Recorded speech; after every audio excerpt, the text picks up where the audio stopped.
welcome to Transitions Parenting. Tips and tricks. Tips and tricks. We're going to be talking about keeping baby healthy.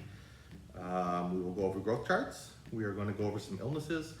But before we do any of that, your child is going to be seeing the doctor throughout the first year of life, throughout the second year of life on a consistent basis for what?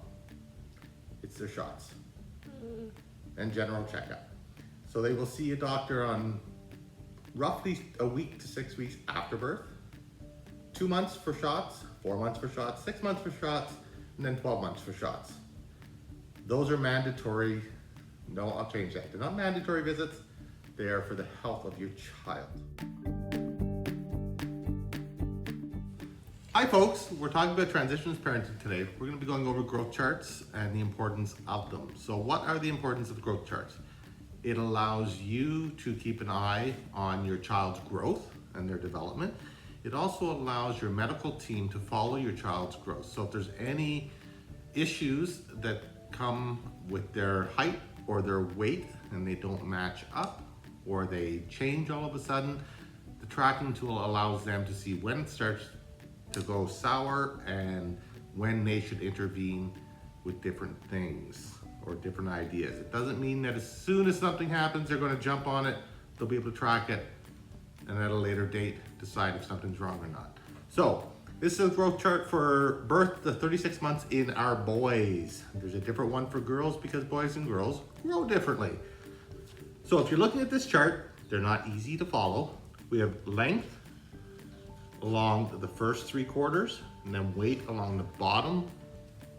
Then we have length on the top quarter and weight along the bottom. The reason for this is so they can fit it all on one page. So when your baby is born, if you have a baby boy and they're born average weight, average height, they would put a little dot right in the middle line here. As you can see, it's a bit darker. And they would put a dot there for birth. For height, and that would be approximately 7 pounds, 10 ounces.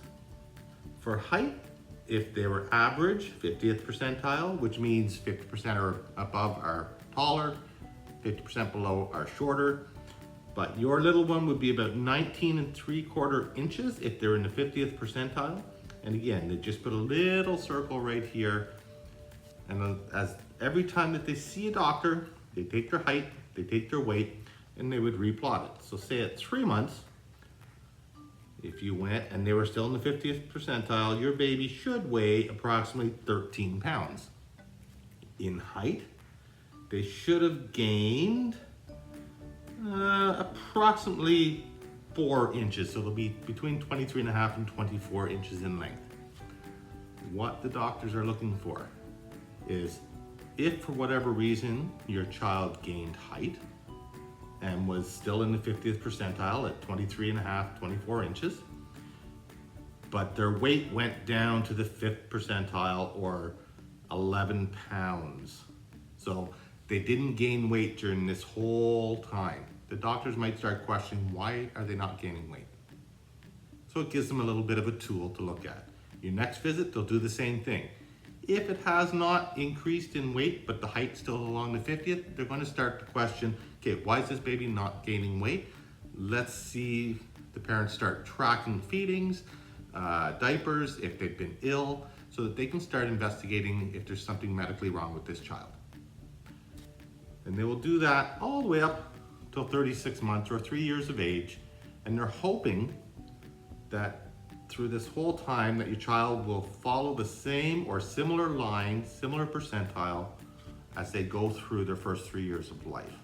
So if they're on the 50th, they want to see them stay around that. If they go below it, they want both to be equal. If they go above it, they want both to be equal again. So they're looking that it stays on a steady curve in the same percentile for both height and weight throughout the first 3 years. Actually, you can get these growth charts up to 18 years of age. So you can track as long as you want, but it gives the medical team an idea on where your child is and how they're growing. Lots of questions, we know you have them. Call in, text, email us. We can answer the questions at another session. But That's the simplicity of what a growth chart is. You can get them from your public health nurse, you can get them from the hospital when your child is born, you can probably get them from your doctor's office. But this will be done every visit.